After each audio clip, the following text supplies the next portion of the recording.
Hello അസ്സലാമു അലൈക്കും നമസ്കാരം വെൽക്കം ബാക്ക് ഐഷാസ് കിച്ചണിലേക്ക് എല്ലാവർക്കും സ്വാഗതം. ഇന്ന് ഞാൻ 2 കിഡിലൻ റൈസ് റെസിപ്പീസാണ് ഷെയർ ചെയ്യാൻ പോകുന്നത്. ലഞ്ച് ബോക്സ് റെസിപ്പീസായിട്ടാണ് ഷെയർ ചെയ്യുന്നത്. വളരെ സിമ്പിളായിട്ട് ഉണ്ടാക്കാൻ പറ്റുന്ന റൈസ് റെസിപ്പീസാണ്. കൂടാതെ നമുക്ക് ഉച്ചത്തേക്ക് ഇറച്ചിയോ മീനോ ഒന്നും ഇല്ലെങ്കിലും നമുക്ക് ഇതുപോലെ കഴിക്കുകയാണെങ്കിൽ വളരെ ടേസ്റ്റി ആയിട്ട് സോസുകളുടെ ഒന്നും ആവശ്യമില്ല കേട്ടോ. വളരെ സിമ്പിളായിട്ട് ഉണ്ടാക്കാൻ പറ്റുന്ന 2 കിഡിലൻ റൈസ് റെസിപ്പീസാണ്. അപ്പോൾ തീർച്ചയായിട്ടും എല്ലാവരും ഒന്ന് ട്രൈ ചെയ്ത് നോക്കാം. പിന്നെ നമ്മുടെ ഐഷാസ് കിച്ചൺ ചാനൽ ഇതുവരെ സബ്സ്ക്രൈബ് ചെയ്യാത്തവരുണ്ടെങ്കിൽ നിങ്ങൾക്ക് ഈ ചാനൽ ഇഷ്ടമാവുന്നുണ്ടെങ്കിൽ ഒന്ന് സബ്സ്ക്രൈബ് ചെയ്യണേ. അവിടെ കാണുന്ന റെഡ് സബ്സ്ക്രൈബ് ബട്ടൺ ഒന്ന് പ്രസ് ചെയ്യാം. അതിൻ്റെ കൂടെ ചെറിയൊരു ബെല്ലൈക്കൺ ഉണ്ട്, അതുകൂടെ ഒന്ന് പ്രസ് ചെയ്യാം. അപ്പോൾ ഇതുപോലെ കാണാം. ഇതിൽ ഓൾ വേണം പ്രസ് ചെയ്യാൻ. അപ്പോൾ നമുക്ക് ഇന്നത്തെ റൈസ് റെസിപ്പീസ് എന്തൊക്കെയെന്ന് നോക്കാം. അപ്പോൾ ഇതിലേക്ക് നമുക്ക് ആദ്യം വേണ്ടത് ഇതിലേക്കുള്ള ചോറാണ്. ഞാൻ ബസ്മതി റൈസ് കൊണ്ടാണ് ഈ ഒരു ചോറ് ഉണ്ടാക്കിയിട്ടുള്ളത്. ഫ്രൈഡ് റൈസിലേക്കൊക്കെ ചോറ് എങ്ങനെയാണോ ഉണ്ടാക്കുന്നത് അതേപോലെയാണ്. നല്ല പെർഫെക്റ്റ് ആയിട്ട് ചോറ് എങ്ങനെ ഉണ്ടാക്കുക എന്നുള്ളതാണ് ഞാനിപ്പോൾ ഇവിടെ കാണിക്കാൻ പോകുന്നത്. അപ്പോൾ ആദ്യം ഞാൻ ഒരുപാട് വെള്ളം ഒരു പാത്രത്തിൽ ഒഴിച്ചിട്ട് നന്നായിട്ടത് ചൂടാക്കാൻ വെക്കുന്നുണ്ട്. നമ്മൾ അരിയുടെ കണക്കിന് വേണ്ടിയിട്ടുള്ള വെള്ളമല്ല വെക്കുന്നത്, കുറച്ചധികം വെള്ളം വെച്ചിട്ട് വേണം നമുക്ക് ഈ ഒരു അരി വേവിച്ചെടുക്കാൻ വേണ്ടിയിട്ട്. ഞാൻ മുമ്പ് എഗ് ഫ്രൈഡ് റൈസ് റെസിപ്പിയിൽ വളരെ ഡീറ്റെയിൽഡ് ആയിട്ട് തന്നെ ഫ്രൈഡ് റൈസിലേക്കുള്ള അരി എങ്ങനെ വേവിച്ചെടുക്കാമെന്ന് കാണിച്ചിട്ടുണ്ടായിരുന്നു. ഒന്നുകൂടെ ഞാനിപ്പോൾ ഇവിടെ ഷെയർ ചെയ്യുകയാണ്. ഞാനിപ്പോൾ ഇവിടെ ദേവായ ബ്രാൻഡ് ലോങ് ഗ്രെയിൻ ബസ്മതി റൈസാണ് എടുത്തിട്ടുള്ളത്. അതൊരു 4 കപ്പ് എടുത്തിട്ടുണ്ട്. കുറച്ച് നേരം വെള്ളത്തിൽ കുതിർത്ത് വെക്കുന്നുണ്ട്. ഒരു 10 മിനിറ്റ് മാത്രം വെള്ളത്തിൽ കുതിർത്ത് വെച്ചാൽ മതി. ഒരു അരമണിക്കൂറൊക്കെ കുതിർത്ത് വെച്ചിട്ടുണ്ടെങ്കിൽ അരി വെള്ളം കുടിച്ചിട്ട് പിന്നെ നമുക്കത് നല്ല പെർഫെക്റ്റ് ആയിട്ട് കിട്ടില്ല. അപ്പോൾ വെള്ളത്തിൽ നന്നായിട്ട് 10 മിനിറ്റ് കുതിർത്ത് വെച്ചിട്ട് അത് നന്നായിട്ട് കഴുകിയെടുക്കണം. 2-3 തവണ കഴുകിയെടുത്തിട്ട് ആ വെള്ളത്തിൻ്റെ ആ സ്റ്റാർച്ച് കണ്ടൻറ്റൊക്കെ പോകണം കേട്ടോ.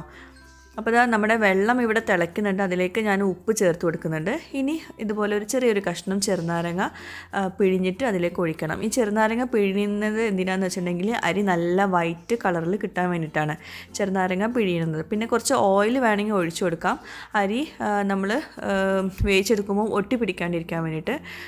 അപ്പോൾ എല്ലാ അരിക്കും അതിൻ്റെ ആവശ്യമില്ല. അപ്പോൾ ഇതിലേക്കിപ്പം അതിൻ്റെ ആവശ്യമില്ല, വേണമെങ്കിൽ ഒഴിച്ചു കൊടുക്കാം കേട്ടോ ഓയിൽ ഈ തിളയ്ക്കുന്ന സമയത്ത്.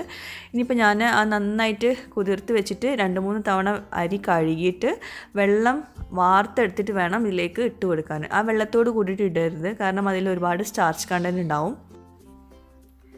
അപ്പോൾ അരി തിളയ്ക്കുന്നുണ്ട്. പിന്നെ ഒരു കാര്യം നിങ്ങൾ പ്രത്യേകം ശ്രദ്ധിക്കുക, ഒരുപാട് നേരം അരി വേവിച്ചെടുക്കരുത്. ഒരു നമ്മളിങ്ങനെ ശ്രദ്ധിച്ചുകൊണ്ടിരിക്കണം. ഒരു 7 മിനിറ്റൊക്കെ മതിയാകും. ഓരോ ബസ്മതി റൈസിൻ്റെ സമയം വ്യത്യസ്തമായിരിക്കും. അപ്പോൾ ഈ ഒരു പരുവത്തിൽ കിട്ടിയാൽ മതി. ഒരുപാട് കണ്ട് വെന്ത് കുഴഞ്ഞിട്ടുണ്ടെങ്കിൽ പിന്നെ വേവ് കയറിയിട്ടുണ്ടെങ്കിൽ നമുക്കൊന്നിനും പറ്റില്ല. അപ്പോൾ ഏകദേശം ഒന്ന് റെഡി ആയില്ലേ, അതായത് നമ്മളൊന്ന് കടിച്ച് നോക്കാം. അപ്പം അരി വെന്തെന്ന് പാകമായ അപ്പം തന്നെ നമ്മളത് ഇതുപോലെ ഒരു ഓട്ടപാത്രത്തിലേക്ക് അത് വെള്ളം വാർത്തെടുക്കണം. പെട്ടെന്ന് തന്നെ ചെയ്യണം. പിന്നെ തിളപ്പിച്ചെടുക്കരുത്, കുറച്ച് നേരം വെച്ചിട്ട് ചെയ്യരുത്. വെള്ളം നന്നായിട്ട് ഡ്രെയിൻ ചെയ്തിട്ട് വേണം ഇതിലേക്ക് ഇട്ട് കൊടുക്കാൻ കേട്ടോ. ആ വെള്ളത്തോട് കൂടിയിട്ട് ഒഴിക്കരുത്. പിന്നെ അതുപോലെ വേറൊരു കാര്യം കൂടി നിങ്ങൾക്ക് ചെയ്യാൻ പറ്റുന്നത്, ഇതുപോലെ വെള്ളം നന്നായിട്ട് വാർത്തെടുത്ത പാടന്നെ നല്ലൊരു പരന്ന പാത്രത്തിലേക്ക് ഈ ഈ വെന്ത ചോറ് മുഴുവനും കൊട്ടി കൊടുത്തിട്ട് നല്ല പരത്തിയിടുകയാണെങ്കിൽ നന്നായിട്ട് ഡ്രൈ ആയിട്ട് കിട്ടും. ചോറ് നല്ല പെർഫെക്റ്റ് ആയിട്ട് കിട്ടും. അപ്പോൾ സ്കൂളിലേക്ക് രാവിലെയൊക്കെ കൊടുത്തു വിടാൻ വേണ്ടിയിട്ടുള്ളതാണെങ്കിൽ തലേ ദിവസം തന്നെ ഇതുപോലെ ചോറാക്കി വെച്ചിട്ട് നല്ലൊരു എയർ ടൈറ്റുള്ള കണ്ടെയ്നറിൽ തണുത്ത ശേഷം എടുത്ത് വെക്കട്ടോ ഫ്രിഡ്ജിൽ. അപ്പോൾ രാവിലെ പെട്ടെന്ന് നമുക്കിത് ഉണ്ടാക്കിയെടുക്കാൻ പറ്റും. അപ്പോൾ ഞാനിപ്പോൾ ഫസ്റ്റ് ഉണ്ടാക്കാൻ പോകുന്നത് ക്യാബേജ് റൈസ് ആണ്. അപ്പോൾ അതിലേക്ക് എങ്ങനെയൊക്കെ ഉണ്ടാക്കാൻ നോക്കാം. ഒരു ഫ്രൈങ് പാന് ചൂടാക്കിയിട്ട് അതിലേക്ക് ഓയിൽ ഒഴിച്ചു കൊടുത്തിട്ടുണ്ട്. എന്നിട്ട് ഒരു ചെറിയൊരു കഷ്ണം, ഒരുപാട് ഉള്ളി ഇടരുത്, ചെറിയൊരു കഷ്ണം സവോള, പിന്നെ ഒരു 2 വെളുത്തുള്ളി ചെറുതായിട്ട് അരിഞ്ഞത്, കറിവേപ്പില, ഇതെല്ലാം കൂടി ഓയിലിട്ടിട്ട് നന്നായിട്ടൊന്ന് വഴറ്റിയെടുക്കുക. ബ്രൗൺ കളറൊന്നും ആവേണ്ട ആവശ്യമില്ല. ചെറുതായിട്ടൊന്ന് വഴണ്ട് വന്നാൽ തന്നെ നമുക്കതിലേക്ക് മഞ്ഞൾപ്പൊടി ചേർത്ത് കൊടുക്കാം. ഒരു നുള്ള മഞ്ഞൾപ്പൊടി മതി കേട്ടോ, ഒരുപാട് വേണ്ട. എന്നിട്ട് അതിലേക്ക് ക്യാബേജ് കുറച്ചധികം എടുക്കുക, ഗ്രേറ്റ് ചെയ്തത് ചേർത്ത് കൊടുക്കുക. അപ്പോൾ ക്യാബേജ് കടിക്കുന്നത് ഇഷ്ടമാണെങ്കിൽ നല്ല രീതിയിൽ തന്നെ കഷ്ണങ്ങളാക്കുക. കുട്ടികൾക്ക് ഇഷ്ടമില്ലാത്തവരാണെങ്കിൽ വളരെ കുഞ്ഞതാക്കിയിട്ട് തന്നെ ക്യാബേജ് കട്ട് ചെയ്യുക. എന്നിട്ട് അതിലേക്ക് ഉപ്പ് ചേർത്തിട്ട് ക്യാബേജ് ഒന്ന് ചെറുതായിട്ടൊന്ന് കുക്കാവുന്ന വരെ ഒന്ന് വഴറ്റിയെടുക്കുക. ക്യാബേജിന് വല്ലാണ്ട് വേവൊന്നും ഇല്ലാത്തതുകൊണ്ട് തന്നെ പെട്ടെന്ന് തന്നെ റെഡിയാവും. എന്നിട്ട് നമ്മളിപ്പോൾ റെഡിയാക്കി വെച്ചിട്ടുള്ള ചോറുണ്ടല്ലോ അത് ഇതിലേക്ക് ഇട്ട് കൊടുക്കുക. നല്ല ടേസ്റ്റാട്ടോ ക്യാബേജ് ആയിട്ടുള്ള റൈസ്. ഞാൻ പിന്നെ കുറച്ചൊന്ന് കളർഫുൾ ആവാൻ വേണ്ടിയിട്ട് കുറച്ച് ക്യാപ്സിക്കം കൂടി ചേർക്കുന്നുണ്ട്. പിന്നെ നല്ല ടേസ്റ്റുമാണ് ക്യാപ്സിക്കം ചേർക്കുമ്പോൾ, അതിൻ്റെ ഒരു ഫ്ലേവറും കൂടി ഉണ്ടാവും. അപ്പോൾ ഈ സോസുകളൊന്നും ഇല്ലാണ്ട് വളരെ സിമ്പിളായിട്ട് ഉണ്ടാക്കാൻ പറ്റുന്ന നല്ലൊരു ടേസ്റ്റി ആയിട്ടുള്ള റൈസ് റെസിപ്പിയാണ്.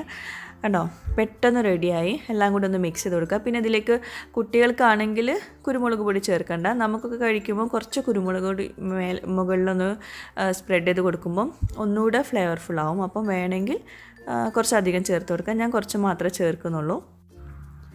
അപ്പോൾ കുട്ടികൾക്ക് മാത്രമല്ല, നമുക്കും ഇതുപോലെ പെട്ടെന്ന് ചോറൊന്നും കറികളൊന്നും ഉണ്ടാക്കാനുള്ള മടിയൊക്കെ ഉണ്ടെങ്കിൽ ഇതുപോലെ സിമ്പിളായിട്ട് ഉണ്ടാക്കാൻ പറ്റുന്ന ഒരു റൈസ് റെസിപ്പിയാണ്. അപ്പോൾ അതാ കുട്ടികൾക്കൊക്കെ ഉണ്ടാക്കി കൊടുക്കുമ്പോൾ ഇതുപോലെ നമ്മളൊരു ചെറിയൊരു ബൗളിൽ ഇതുപോലെ ആക്കിയിട്ട് ഒരു പ്ലേറ്റിലേക്ക് ഇങ്ങനെ കൊട്ടി കൊടുക്കുകയാണെങ്കിൽ അവർക്ക് കഴിക്കാനും ഭയങ്കര ഇൻട്രസ്റ്റ് ആവും. പിന്നെ ലഞ്ച് ബോക്സിൽ വെച്ച് കൊടുക്കുകയാണെങ്കിൽ ഒന്ന് സ്പ്രെഡ് ചെയ്തിട്ട് വെച്ച് കൊടുക്കുക. അപ്പോൾ അതാ നമ്മുടെ അടിപൊളി ടേസ്റ്റിലുള്ള ക്യാബേജ് റൈസ് റെഡി ആയിട്ടുണ്ട്. അപ്പോൾ സോസുകളൊന്നും ഒഴിക്കാതെ തന്നെ നല്ല സൂപ്പർ ടേസ്റ്റി ആയിട്ടുള്ള ക്യാബേജ് റൈസാണ്. എല്ലാവരും ഒന്ന് ട്രൈ ചെയ്ത് നോക്കാം കേട്ടോ. എല്ലാവർക്കും ഇഷ്ടപ്പെടുന്നുള്ള ഉറപ്പാണ്. അപ്പോൾ അടുത്ത റൈസ് റെസിപ്പിയിലേക്ക് പോകാം. അടുത്ത റൈസ് റെസിപ്പി എന്ന് പറയുന്നത് ടൊമാറ്റോ റൈസാണ്, തക്കാളി റൈസ്. അതിൻ്റെ കൂടെ ഞാൻ മുട്ടയുടെ ചേർത്തിട്ടുണ്ട്. അപ്പോൾ ഒരു സ്പെഷ്യൽ റൈസ് എന്ന് തന്നെ വേണമെങ്കിൽ പറയാം. അപ്പോൾ അത് പതിവ് പോലെ തന്നെ നമ്മൾ പാന് ചൂടാക്കി അതിലേക്ക് ഓയിൽ ഒഴിച്ചു കൊടുത്തിട്ടുണ്ട്. ഇനി അതിലേക്ക് ചെറിയൊരു പീസ് സവോള, ചെറിയ 2 കഷ്ണം വെളുത്തുള്ളി, കറിവേപ്പില, ഇതെല്ലാം കൂടി ഒന്ന് വഴറ്റിയെടുക്കുക. ഒരുപാട് വെളുത്തുള്ളിയും സവോള ഒന്നും ഇടരുത് കേട്ടോ അതുപോലത്തെ റൈസ് റെസിപ്പി ഉണ്ടാക്കുമ്പം.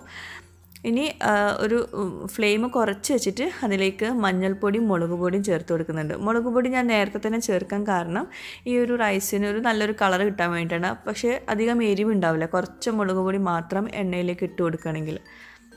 എന്നിട്ട് ചെറുതായിട്ടൊന്ന് വഴറ്റിയെടുത്ത ശേഷം ഫ്ലെയിം ഒന്ന് കുറച്ച് വെക്കണം കേട്ടോ. അതിലേക്ക് ഒരു 1/2 കഷ്ണം തക്കാളി ചേർത്ത് കൊടുത്തിട്ടുണ്ട്. പിന്നെ പാകത്തിനുള്ള ഉപ്പും ചേർത്ത് കൊടുക്കുക. ഒന്ന് ചെറുതായിട്ടൊന്ന് വഴറ്റിയെടുക്കുക. എന്നിട്ട് ഞാനിപ്പോൾ ഇത് ഒരു സൈഡിലേക്ക് ഇങ്ങനെ മാറ്റി വയ്ക്കുന്നുണ്ട്. ചെറിയ ഫ്ലെയിമിലായിട്ട് വെച്ചിട്ടുള്ളത്. എന്നിട്ട് അപ്പുറത്തെ സൈഡിൽ ഒരു മുട്ട പൊട്ടിച്ചൊഴിക്കുക. കലക്കിയിട്ടൊന്നും ഒഴിക്കണ്ട, ഇതുപോലെ ഒന്ന് പൊട്ടിച്ചൊഴിച്ചാൽ മതി. എന്നിട്ട് എല്ലാം കൂടി നന്നായിട്ടൊന്ന് സ്ക്രാമ്പിൾ ചെയ്ത് കൊടുക്കുക. അതായത് ചിലർക്ക് മുട്ടയുടെ ടേസ്റ്റൊന്നും ഇഷ്ടമുണ്ടാവില്ല, കുട്ടികൾക്ക് പ്രത്യേകിച്ച്. അപ്പോൾ അങ്ങനെ വരുമ്പം ഇതിലിപ്പോൾ മുട്ടയുടെ ടേസ്റ്റൊന്നും വരില്ല, നല്ലൊരു ടേസ്റ്റ് ആയിരിക്കും ഉണ്ടാവുക. അപ്പോൾ അതുകൊണ്ടാണ് ഇങ്ങനെ സ്ക്രാമ്പിൾ ചെയ്യുന്നത്. അപ്പം എല്ലാം കൂടി മിക്സ് ആയിട്ട് വരുമല്ലോ. എന്നിട്ട് ലാസ്റ്റ് മുട്ടയൊക്കെ സ്ക്രാമ്പിൾ ചെയ്ത് കഴിഞ്ഞതിന് ശേഷം നമുക്കതിലേക്ക് കുറച്ചധികം ക്യാരറ്റ് ഇട്ട് കൊടുക്കാം. അപ്പോൾ ഇങ്ങനെ വരുമ്പോൾ കുറേ വെജിറ്റബിൾസ് കുട്ടികളുടെ വയറ്റിലാകും. കുട്ടികൾക്ക് പ്രത്യേകിച്ച് വളരെ നല്ലതാണ് ഇങ്ങനെയൊക്കെ ഉണ്ടാക്കി കൊടുക്കുമ്പം. നല്ല ടേസ്റ്റ് ആയിരിക്കും കേട്ടോ ഈ ഒരു റൈസ്. അപ്പോൾ ക്യാബേജും ചെറുതായിട്ടൊന്ന് വെന്താൽ മതി, അധികം വേവില്ലാത്താണ്. നമ്മൾ നേരത്തെ റെഡിയാക്കി വെച്ചിട്ടുള്ള ചോറ് ഇതിലേക്ക് ഇട്ട് കൊടുക്കുക. നമ്മളെടുക്കുന്ന ഒരു തക്കാളിയുടെയും മുട്ടയുടെയൊക്കെ കണക്കിനനുസരിച്ച് വേണം ചോറിട്ട് കൊടുക്കാൻ കേട്ടോ. അപ്പോൾ നമ്മൾ കുക്ക് ചെയ്ത് വെച്ചിട്ടുള്ള ചോറിട്ട് കൊടുത്തിട്ട് നന്നായിട്ടൊന്ന് മിക്സ് ചെയ്ത് കൊടുക്കുക. ശരിക്കും പറയുകയാണെങ്കിൽ ഫ്രൈഡ് റൈസ് കഴിക്കുന്നതിലും സോസൊക്കെ ചേർത്ത് കഴിക്കുന്നതിലും ടേസ്റ്റാണ് ഇതുപോലത്തെ റൈസ് നമ്മൾ കഴിക്കുമ്പോൾ. ഒരു 1 മിനിറ്റ് ഒന്ന് ഹൈ ഫ്ലെയിമിലൊന്ന് ഫ്രൈ ആക്കി എടുത്തിട്ട് നമുക്ക് ഇത് സെർവ് ചെയ്യാം. അപ്പോൾ ഇതാണ് നമ്മുടെ ടൊമാറ്റോ ക്യാരറ്റ് റൈസ് എന്ന് വേണമെങ്കിൽ പറയാം, അല്ലെങ്കിൽ ടൊമാറ്റോ എഗ് റൈസ് എന്ന് വേണമെങ്കിൽ പറയാം. അതുപോലെ ഒരു ബൗളിലേക്ക് ഇങ്ങനെ സ്പ്രെഡാക്കി കൊടുത്തിട്ട് ഒരു പ്ലേറ്റിലേക്ക് കൊട്ടി കൊടുക്കുകയാണെങ്കിൽ കാണാനും ഭംഗിയാണ്, കുട്ടികൾക്കാണെങ്കിൽ കഴിക്കാനും ഭയങ്കര ഇൻട്രസ്റ്റ് ആവും. അപ്പോൾ നമ്മുടെ രണ്ടാമത്തെ റൈസ് റെസിപ്പിയും റെഡി ആയിട്ടുണ്ട്. നല്ല ടേസ്റ്റി ആയിട്ടുള്ള റൈസ് റെസിപ്പിയാണ്. ചിക്കനോ മീനോ ഒന്നും ആവശ്യമില്ല, ഇതുപോലെയൊക്കെ റൈസ് റെസിപ്പീസ് ഉണ്ടാക്കണേ. നമ്മൾക്കും മടിയുള്ള ദിവസങ്ങളൊക്കെ വളരെ ഈസി ആയിട്ട് ഉണ്ടാക്കാൻ പറ്റുന്ന ഒരു റൈസ് റെസിപ്പിയാണ്. എല്ലാവരും ഒന്ന് ട്രൈ ചെയ്ത് നോക്കാം കേട്ടോ. എനിക്ക് പേഴ്സണലി പറയുകയാണെങ്കിൽ ഭയങ്കര ഇഷ്ടമാണ് ഈ 2 റൈസ് റെസിപ്പീസും. ഇനിയുണ്ട് ഒരുപാട് റൈസ് റെസിപ്പീസ് അടുത്ത വീഡിയോസിലായിട്ട് ഞാൻ ഷെയർ ചെയ്യാം കേട്ടോ. അപ്പോൾ നിങ്ങൾ ട്രൈ ചെയ്ത് നോക്കിയിട്ട് ഇതിന് താഴെ കമൻറ്റ് ബോക്സിൽ നിങ്ങളുടെ ഫീഡ്ബാക്ക്സ് എഴുതി അറിയിക്കാനും മറക്കരുത്. അപ്പോൾ ശരി, നമുക്കിനി നമ്മുടെ ഗിവ് എവേനെ പറ്റിയിട്ട് പറയാം. ഞാൻ ഇന്നലെ ഒരു ഗിവ് അവേ സ്റ്റാർട്ട് ചെയ്തിട്ടുണ്ടായിരുന്നു. മിസ് അബായ ആണ് നമുക്ക് ഈ ഒരു ഗിവ് അവേക്ക് അബായാസ് സ്പോൺസർ ചെയ്യുന്നത്. 7 അബായകളാണ് മൊത്തത്തിൽ അവർ സ്പോൺസർ ചെയ്യുന്നത്. അതിൽ ഒരു അബായക്കുള്ള വീഡിയോ ഞാൻ ഇന്നലെ ഷെയർ ചെയ്തിട്ടുണ്ടായിരുന്നു. അപ്പോൾ അതിൻ്റെ താഴെയുള്ള കമൻസൊക്കെ വായിച്ചിട്ടുണ്ട്. പലർക്കും ഈ ബഡായി കഥ അത്ര അങ്ങോട്ട് ഇഷ്ടമായിട്ടില്ല എന്ന് മനസ്സിലായി. എന്നാലും കുഴപ്പമില്ല, കുറേ പേർക്ക് ഇൻട്രസ്റ്റിംഗ് ആണ്. കുറേ പേര് കമൻറ്റിൽ അവരുടെ കാര്യങ്ങളൊക്കെ ഷെയർ ചെയ്തിട്ടുണ്ട്, ബഡായിസൊക്കെ ഷെയർ ചെയ്തിട്ടുണ്ട്. നല്ല രസമുണ്ടായിരുന്നു വായിക്കാൻ. എന്തായാലും ഇന്നത്തെ ഗിവ് അവേ ഡീറ്റെയിൽസ് പറയാം. അതിൻ്റെ വിന്നറെ സെലക്ട് ചെയ്തിട്ടില്ല കേട്ടോ. അപ്പോൾ ഇന്ന് രണ്ടാമത്തെ അബായക്കായിട്ടുള്ള മത്സരമാണ്. ഇന്നത്തെ ഇതിൽ സിമ്പിളായിട്ട് തന്നെ ചെയ്യുകയാണ്.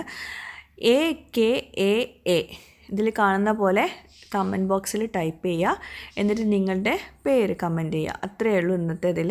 അപ്പോൾ ഇന്നത്തെ ഗിവ് അവേയിൽ അബായക്കായിട്ട് മത്സരിക്കാൻ താല്പര്യമുള്ളവർ AKAA സ്പേസ് നിങ്ങളുടെ പേര് കമൻറ്റ് ബോക്സിൽ എഴുതാം കേട്ടോ.